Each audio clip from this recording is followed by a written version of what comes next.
Awesome. Looks like there's lots of great groups here today. I'm excited.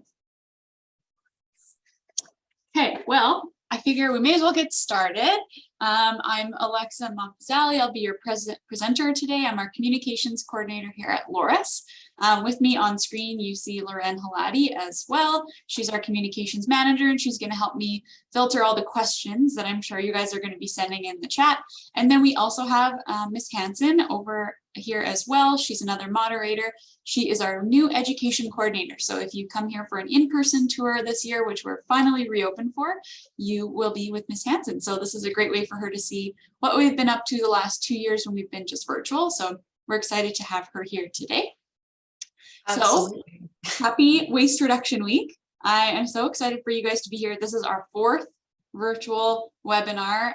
Last year we saw almost 6,000 students virtually. So it's really exciting that we get to continue this option for everyone. So yeah, I'm excited to see you all here today. Slightly smaller group, probably because lots of teachers are booked to come in person, but this is a very exclusive presentation that we won't be giving in the classroom. So for all of you who are here, you are lucking out, I promise. Absolutely. Welcome, everybody, and thanks for coming. If you do have any questions, please use that Q&A function on Zoom. We'll try and keep an eye on the chat as well, but that'll make it a lot easier, and we can hopefully get more of your questions answered if you use that Q&A. Thanks, everybody. I'll probably wait and do most of the questions at the end, and Loren will help me kind of facilitate that. Just helps me keep my little one-track mind going on the presentation. But yeah, as we go, feel free to type those questions in the chat while they're fresh in your mind, and then we'll certainly get to them at the end. Okay, so here is what we are going to be learning today. The history of Waste Reduction Week in Canada. What is it? Why do we celebrate it? A bit of a recycling recap, because we can't really learn any more advanced recycling stuff if we don't know the basics. The Waste Reduction daily themes. So we're going to go through all 7 of the Waste Reduction Week daily themes, what they are and what they might mean to you. The 4 R's of waste reduction: reducing, reusing, repairing, and recycling things. And then behavioral changes. Ultimately, what is the easiest way for you to change your behaviors around waste and recycling and composting? Basically, we just want to make it easy for you and affordable. So we're going to go over some options for that too.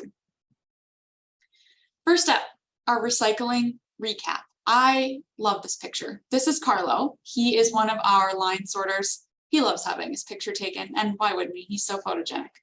Carlo is a really great example of why we need to think smart and only put 5 categories of accepted materials in the cart. So paper, cardboard, plastic, tin aluminum, and glass, if you live in the city of Saskatoon. If we only put those think smart 5 in the cart categories of materials in our blue carts or our blue bins, it helps keep people like Carlo safe, and that is really important to me. So if things that don't belong end up in the bin, like needles or diapers or tires or even clothing, that can actually seriously injure Carlo, and I never want something like that to happen while I'm at work. It never has, luckily. But I think another really important thing to look at in this picture is all the protective equipment that Carlo has to wear to go to work. So he has to protect his ears, his eyes. He has to wear a respirator that's custom fitted to his face. He's got to wear poke-proof gloves on his hands and shields all the way up to his elbows and steel-toed boots. Now, if Carlo was just sorting recyclable materials like paper, cardboard, tin, aluminum, plastic, and glass, he might not need that much body armor just to go to work, right? So though we're lucky that we have all of these amazing protective things for him to wear, we just still want to make sure that we're always putting the right things in our blue bin, because it helps keep people like Carlo, who might be a dad or a brother or an uncle to someone very special, safe when he is at work. So what is Waste Reduction Week in Canada? Well, it started in the 1980s when recycling councils and other interested parties, people like Loras, were interested in celebrating their waste diversion efforts and encouraging others to do the same. So basically, exactly what we're doing here today. Started a long time ago, and it's evolved into this wonderful program that has 7 theme days and social media campaigns and education things, just like what we're doing here.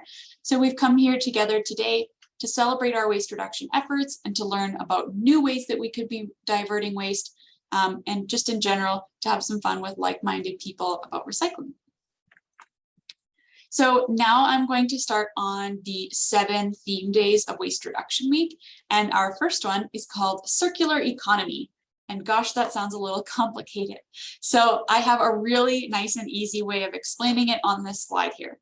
A linear economy, so the opposite of it, is when we use something once and then throw it away. We don't recycle it, we don't reuse it, we don't upcycle it, none of that. A circular economy is when items are made with sustainable resources that can be reused and easily recycled. That's a little bit of a mouthful. So I'll kind of just break that down. This means we're promoting the idea of changing our economy from linear to circular. This is a huge concept. Here are kind of my 3 easiest ways to understand it. Making sure that items being manufactured have a recycling plan before we make them, okay? We don't want to just make stuff and not worry about what happens to it afterwards. We want people who are making things for us, like cell phones or plastic containers, to have a plan for them to be recycled before they're even made. We also could look at this in the way of investing in items like that that already exist, right? So us as individuals could look at, okay, well, instead of packing my lunch every day in 6 little Ziploc bags, I could go and buy 6 reusable containers. That would be a circular economy. Or if you're like me, you could take your Ziploc bags home and wash them and reuse them. I have this wonderful little line of them drying in my kitchen at all times. And then getting better longevity out of the items you already have. Okay, so take, for example, my shirt. Let's say by accident, I rip it one day while I'm out at the store. Instead of throwing that shirt away, I would increase its longevity by taking it home and repairing it. All of those things play back into this wonderful loop of circular economy. And a lot of the things we're going to talk about today are kind of based off of that. So theme number 2 is textiles. Now, when a lot of you are thinking of recycling, you probably don't think of clothing. So this is a really good theme to bring up so that we can chat about it. And there's some pretty cool facts listed on this front page here. So the average Canadian throws away 37 kilograms of textiles a year. That's a lot, okay? That is a huge amount of clothing or like curtains or furniture or any of that kind of stuff. Anything that has fabric on it means that it's a textile. And those are all getting thrown away every year. 95% of those items could have been reused. The average Canadian buys 70 new items of clothing per year. So that could be shoes or shoelaces or shirts or undershirts or socks, like any of that stuff. And less than 1% of clothing gets recycled globally each year. So 99% of the clothes that we make in a year are going to a landfill. And that is super disappointing and so incredibly easy to fix. So let's reduce the amount of textile waste we create every year. We're all wearing it. We all use it. I'm wearing clothes. I hope all of you are wearing clothes at school today. Did you know that textile waste is honestly just, it's so easy. So I wanted to show you a couple of ways that you could probably reduce the amount of textile waste that you're throwing to a landfill. Let's say you wore a shirt to school one day and someone said they loved it so much. Maybe you're done wearing it. Maybe give them that shirt. Maybe pass it off, pass it down. I'm sure some of you have worn hand-me-downs from big older brothers and sisters or cousins or anything like that. So finding ways to send it somewhere other than a landfill, maybe a thrift store, maybe if it's damaged and that's why you don't want to wear it again, getting it repaired or learning to repair it yourself. A lot of these things that we can do with textile waste are free to us. They don't cost us anything. The only thing that might cost you a little bit that would be a slightly different thing to do would be to invest in better quality garments. So when you are buying clothes, for littles who are growing, sometimes that's tough. But for us big kids, when we're buying clothes, try to buy high quality items that are going to last for a very long time. The shirt I'm wearing today, I've had for 5 years. So buying something that we know will last us a long time is also a really great way of reducing the amount of textile waste. Instead of getting new shirts every year, we could get new shirts every 5 or 10 years, right? Next up in our themes here is electronic waste. We all have it. I'm talking to you through an electronic. You are probably watching me through an electronic. I bet you have tablets and cell phones and computers in your classroom. In fact, I know you do because you're here. And all of those things have wonderful and precious resources inside of them that can get recycled. So in 2021, we created 53.6 million metric tons of electronic waste. That is a lot. And the reason for it is because we are constantly advancing technology. There's a new iPhone every year, and that iPhone comes with a new charging cable, and that charging cable comes with a new dock to plug it into. There's people getting new computers, new cars, new cables, new Christmas lights. All of that stuff is electronic, and it shouldn't be wasted or thrown in a landfill ever. It's very easy to find a place to recycle it, just not in your blue bin. Electronic waste includes anything like smart devices, used cables, batteries, and fluorescent lights. The parts that make up electronics, such as steel, glass, copper, aluminum, and plastics and precious metals, can easily be recovered and made into new products. If these items go to the landfill, it's a huge waste of valuable resources and a huge fire hazard. Batteries cause the majority of fires at recycling centers and landfills. So our solution to you would be to use your local Recycle My Electronics drop-off. I think that's probably one of the links that Loren has already put in the chat for you guys. So there is a great website called Recycle My Electronics. It will list all the locations in Saskatchewan for you that you can go and take your electronics. And I bet some of you are probably already going there this weekend. It's things like London Drugs, Staples, Best Buy. Most co-ops actually will take them as well. So just planning ahead, knowing if you're going somewhere that's going to take those electronics and being ready to take them with you so that you can responsibly have them recycled. It's that easy and it's free. Next in our themes is plastics. That's actually today's theme for Waste Reduction Week. So there is an estimated 8 million tons of plastic that ends up in our ocean every year. That's about one garbage truck worth every minute. Okay, think of a big shiny red Loris truck.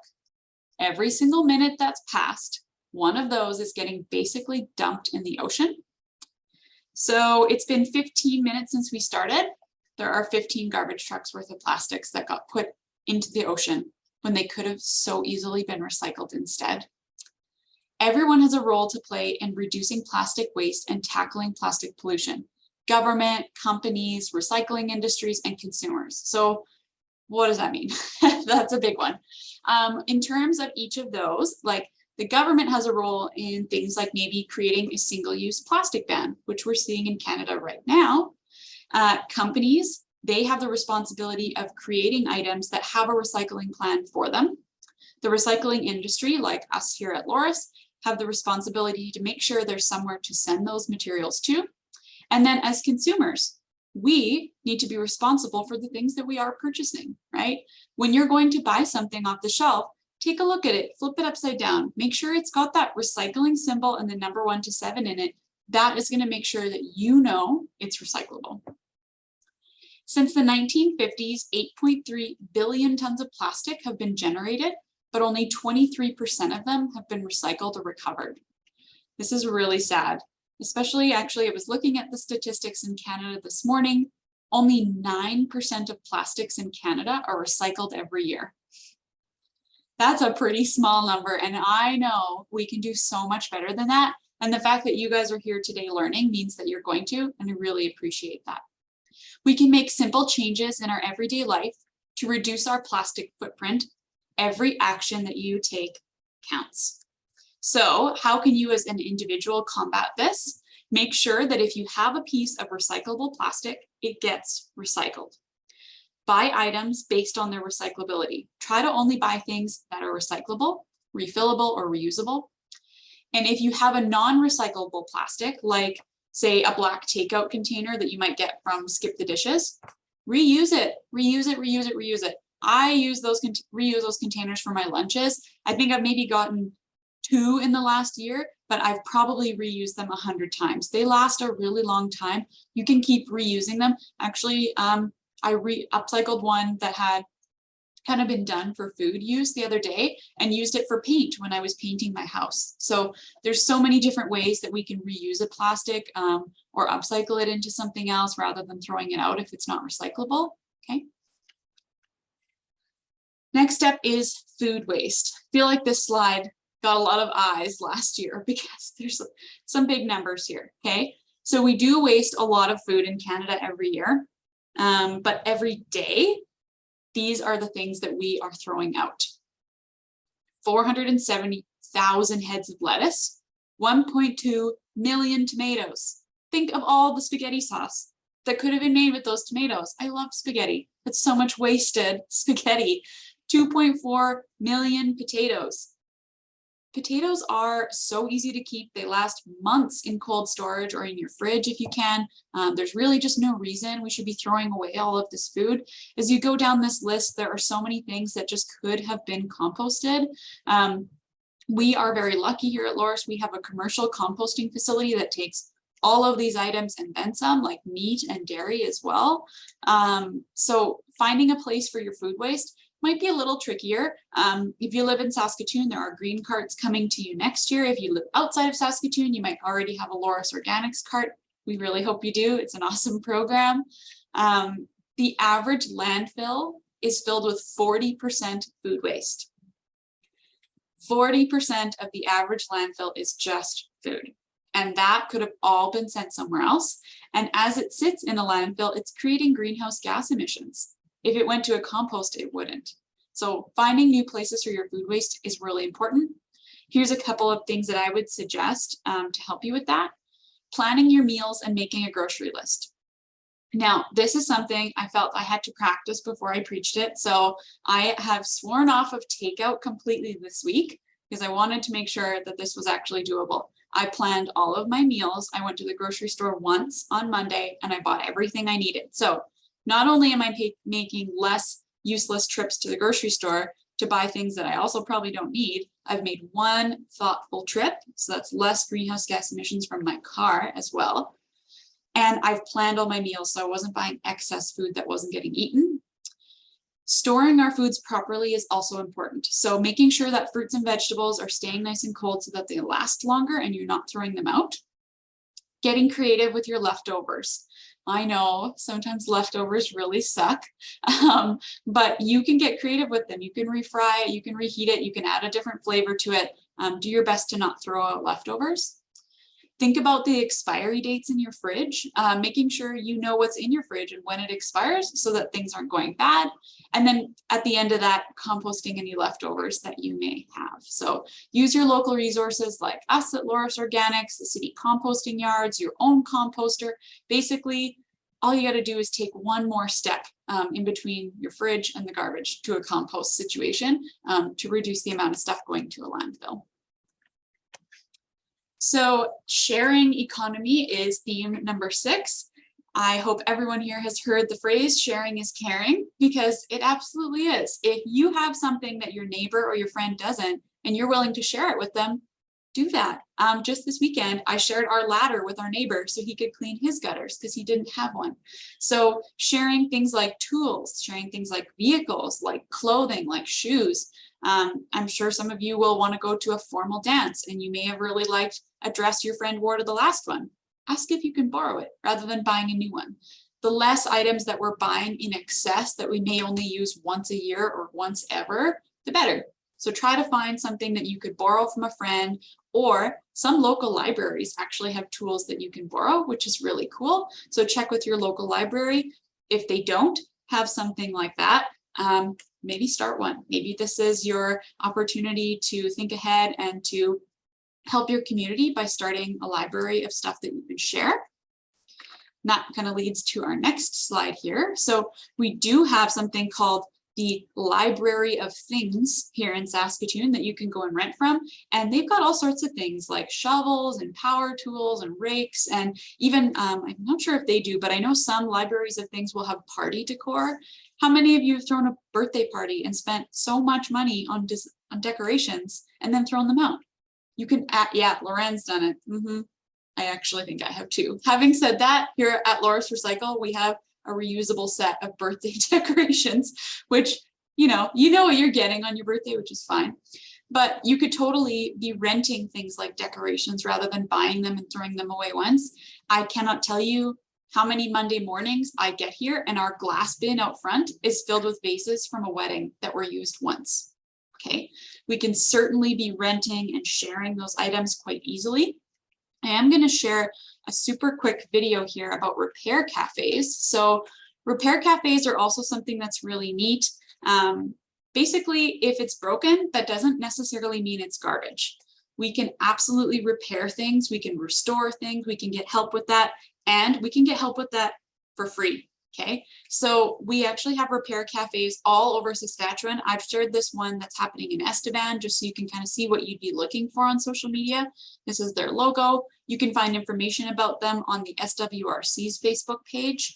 But yeah, repair cafes are popping up all over the world as people are trying to reclaim their ability to just buy something and have it last more than 1 year. So I'm just going to pop out of this and share with you guys this video. Ooh. If I can get it to switch screens. Here we go. So this is just a short video kind of showing what a repair cafe might look like if you went to one, and the hard work that folks are putting in to start them. Here we go.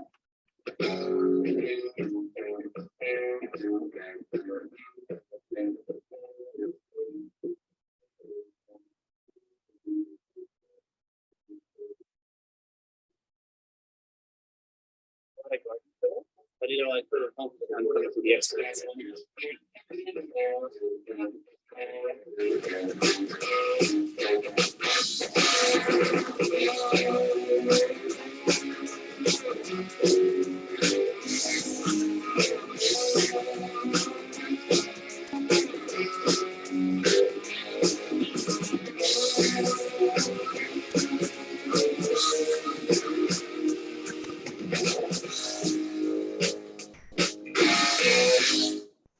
Okay, so these repair cafes that are happening are super cool. They're a great way for you to find and have something repaired for free. So they're all completely volunteer run, which is really awesome. You may show up and find someone who's a welder or a woodworker or a small appliance repair person. You might not need to buy a new toaster or a new lamp. You could just get the one that you have repaired. So that's something that is, I think, really cool. And I love that it's free. As much as I'm talking about all of these amazing things today that we could be doing better, I understand that cost can be a barrier for people, but we haven't really talked about anything that's going to cost you a ton of money here today. Everything we've talked about has been really quite accessible, and I hope that's true for everyone that's watching. So of all the topics that we've talked about today, I just want to share some of my favorite, I think, easiest ways that you could kind of up your waste diversion routines in the future. So following 3 R's and making sure that you are finding things that can be recycled, reused, upcycled, reduced, those kinds of things. Those 3 R's are still very important today. I know it was a recycling marketing slogan probably from the 1970s, but the 3 R's, reduce, reuse, recycle, are still very important. Number 2, challenge yourself to stop throwing away textile waste, okay? There's just no reason we should ever have to put a shirt or a curtain or a pair of pants in the garbage without really trying to repair them or upcycle them or donate them instead. Especially things like winter coats in Saskatchewan. Maybe you don't fit your winter coat anymore. Definitely don't put that in the garbage. There are lots of folks who could use a winter coat, so find a place to donate it. Don't put electronic waste of any kind in the garbage. This one's really important. There are such valuable resources within electronics that should be reused constantly, and they are also a huge fire hazard. So fires at landfills and fires at recycling centers happen all the time because of electronics being put in the blue bin. They didn't belong, especially when we have such easy access to electronics recycling all over the city. There's just really no reason we should ever put them in the garbage. Find a way to reduce, reuse, or eliminate single-use plastics in your life. Pack your own straw, okay? Pack your own fork and knife. You don't need to use single-use stuff. And you know what? Maybe 5 years ago, I might have felt like a weirdo bringing my own straw somewhere, but everyone is doing it now. It is something that's trendy and exciting, and I love that. So pack your own utensils. It's worth it.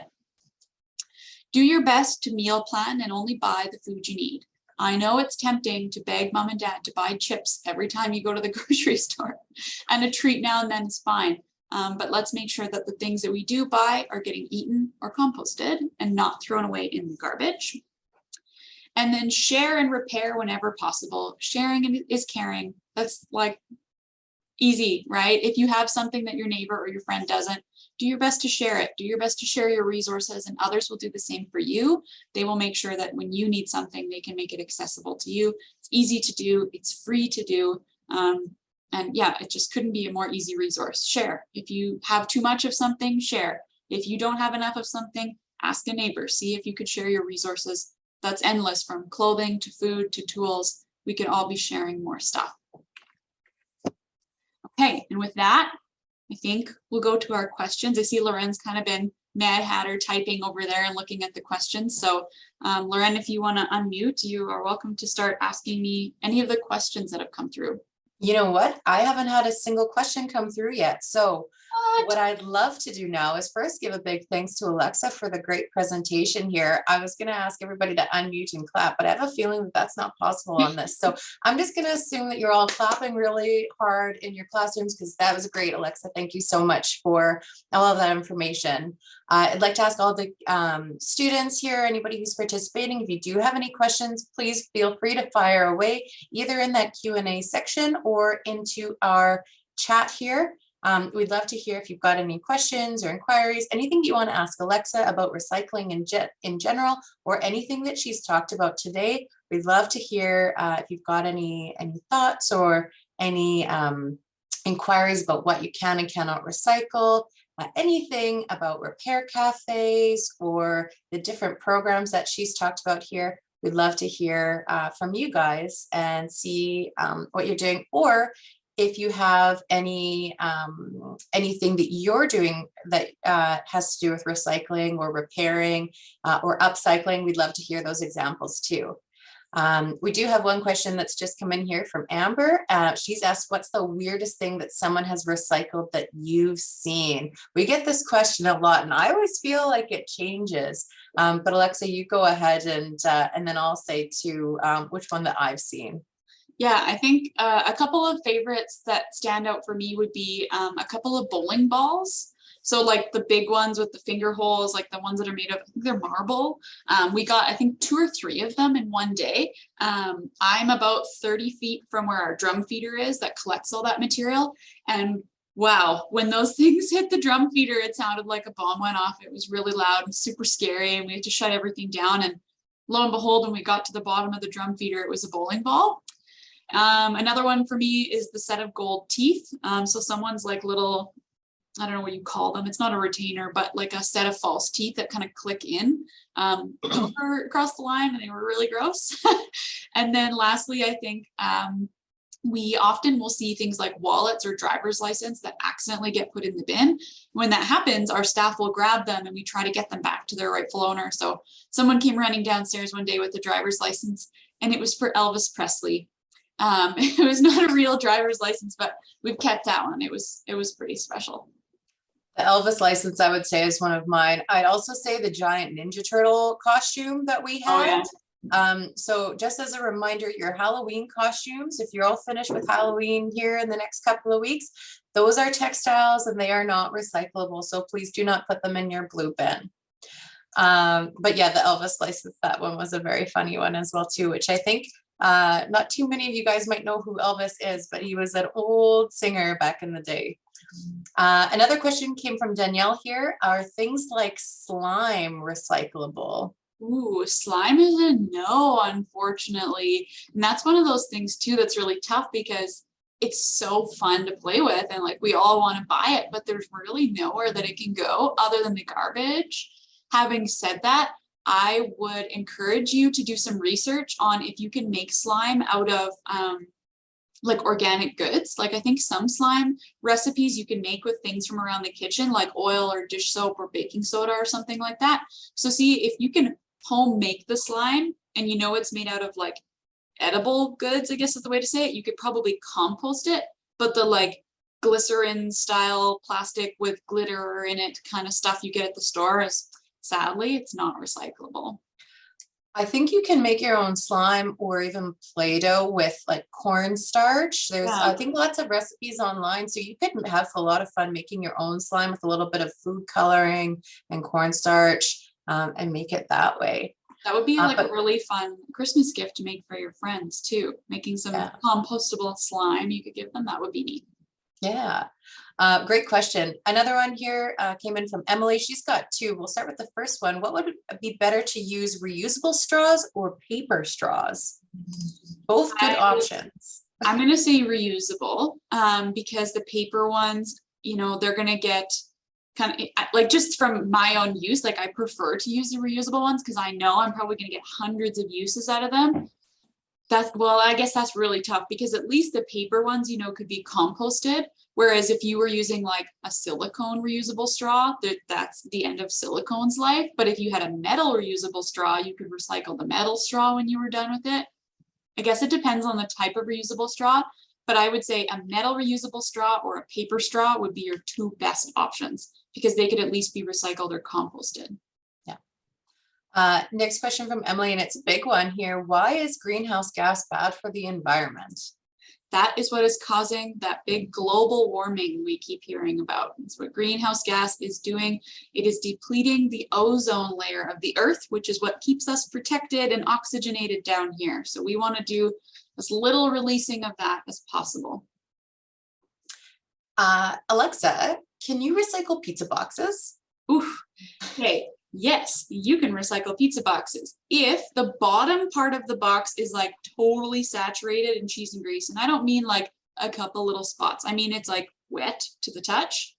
That I would ask you to put in your compost bin, but you can tear the box in half and you can recycle the clean top half and compost the greasy bottom half. Awesome. Thanks, Annie, for that question. We've got Darcy here who has asked, what is the percentage of plastic waste in the ocean that Canada alone makes? Gosh, I mean, the stat that I shared earlier was a garbage truck worth every minute, and that is a Canadian stat, I believe. I would have to look back on my slides here.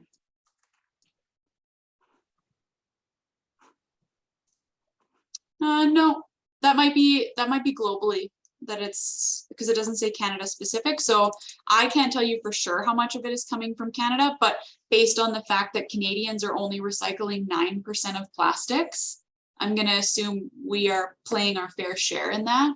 But I do think it is the whole world contributing to that one garbage truck worth every minute. So I can't speak to if we're doing better or worse than other countries, but I sure hope we are. Mm-hmm. An anonymous attendee has just asked, how many library of things are there in Canada? I just did a quick Google search here and I've seen at least about 7 or 8 that have just popped up here. So I think that's there's a few that are around. It looks like there's more and more. We're happy to have the ones here. There's one in Banff. So if you're on vacation, you want to borrow a quick tool because you've got a hole in your tent, you might have something there you have as an option.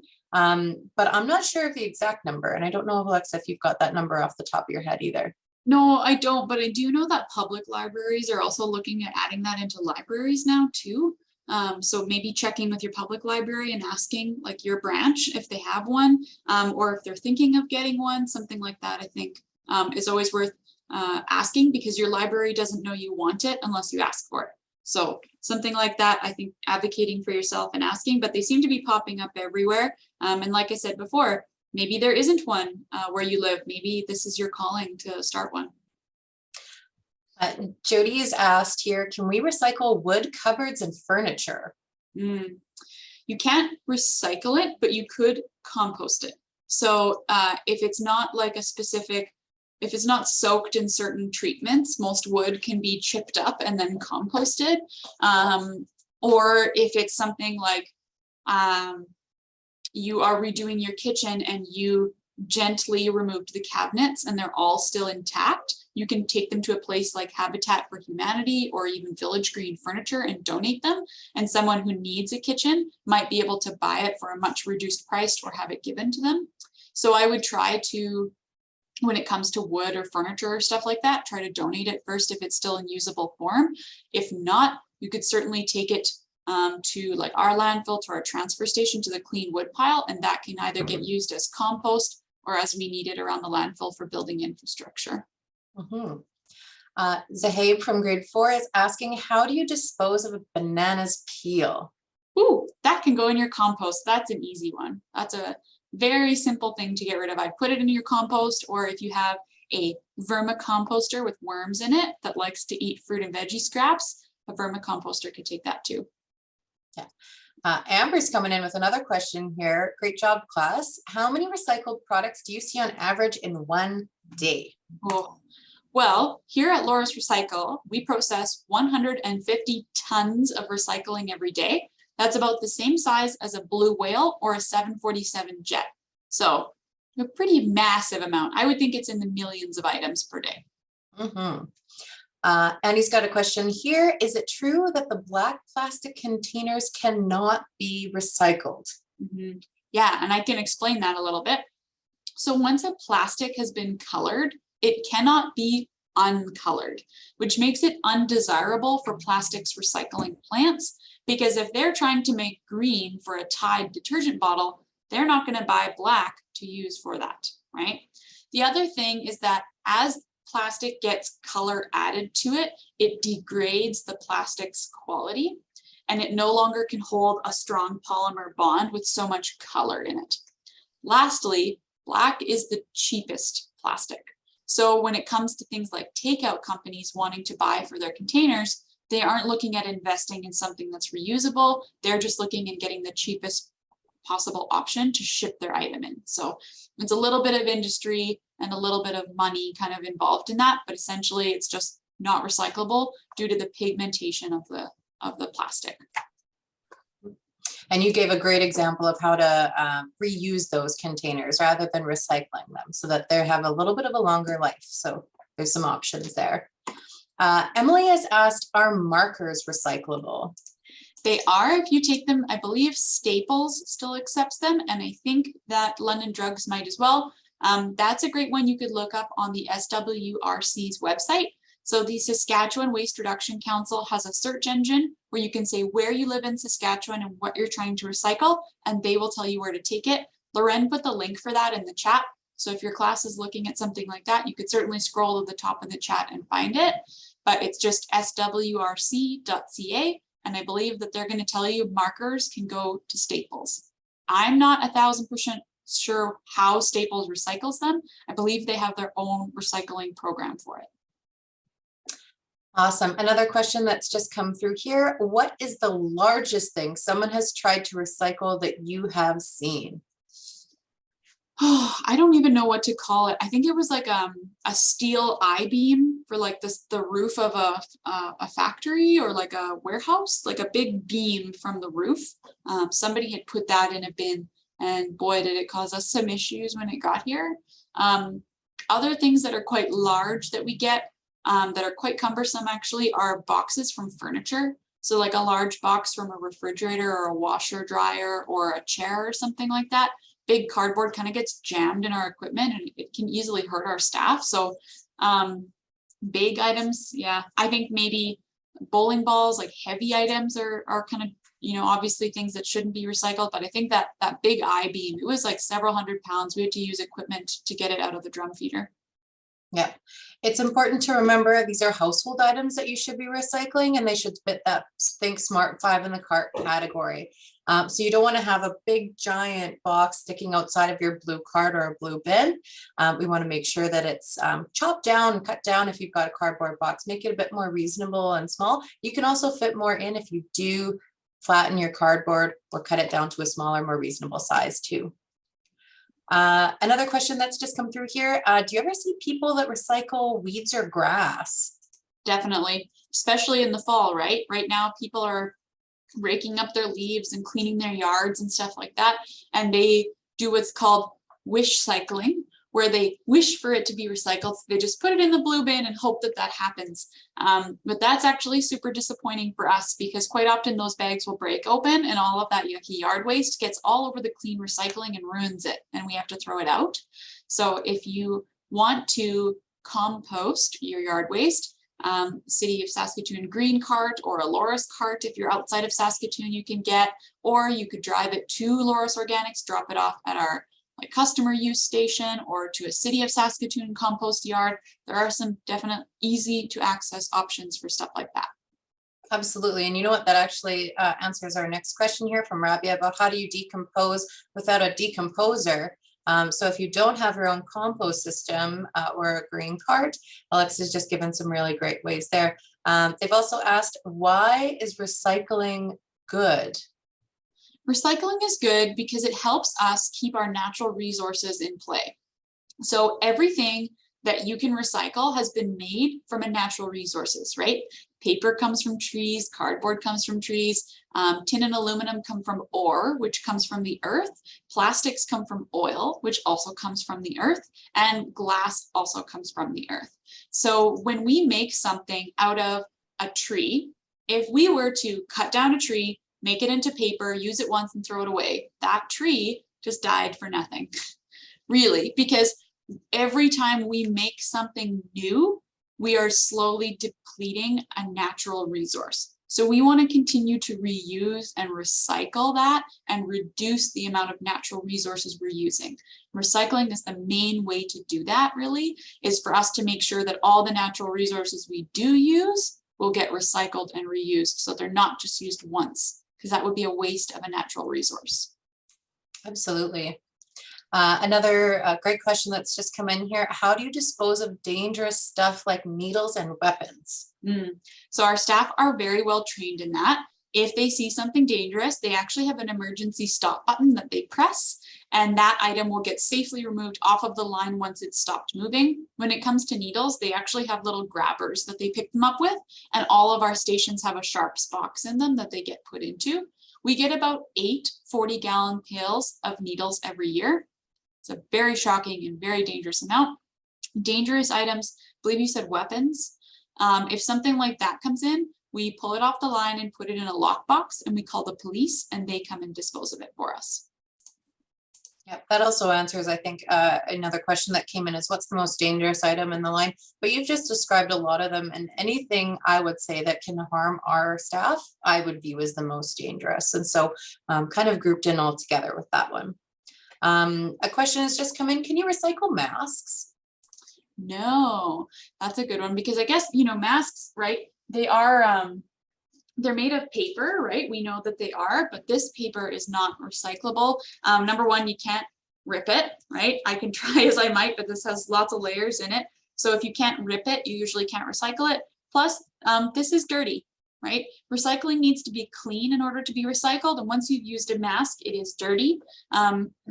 During the peak of the pandemic, we were seeing about 10,000 masks every single day here, put in by accident, which happens. It's certainly gone down significantly since then, but that's why, you know, if you're someone who's quite conscious about your waste, you may want to use a reusable cloth mask. I actually wash some of my N95s. They seem to wash really well. They don't come apart because they do have that nice like bonding in them. So making sure you're using things multiple times before throwing them out if they are a single use item like that. Have you ever seen an animal in a recycle bin? Unfortunately, we have. If you are leaving your bin out for collection and the lid isn't quite closed, a cat or a raccoon or a bunny or something could jump in there. Luckily, every cat we've seen here had 9 lives, so they were fine, and we took them to the street cat rescue and they found loving homes. Most recently, we had a bird. We had an injured bird, and I popped it in a kennel and I took it to the wildlife rescue and they were able to save it.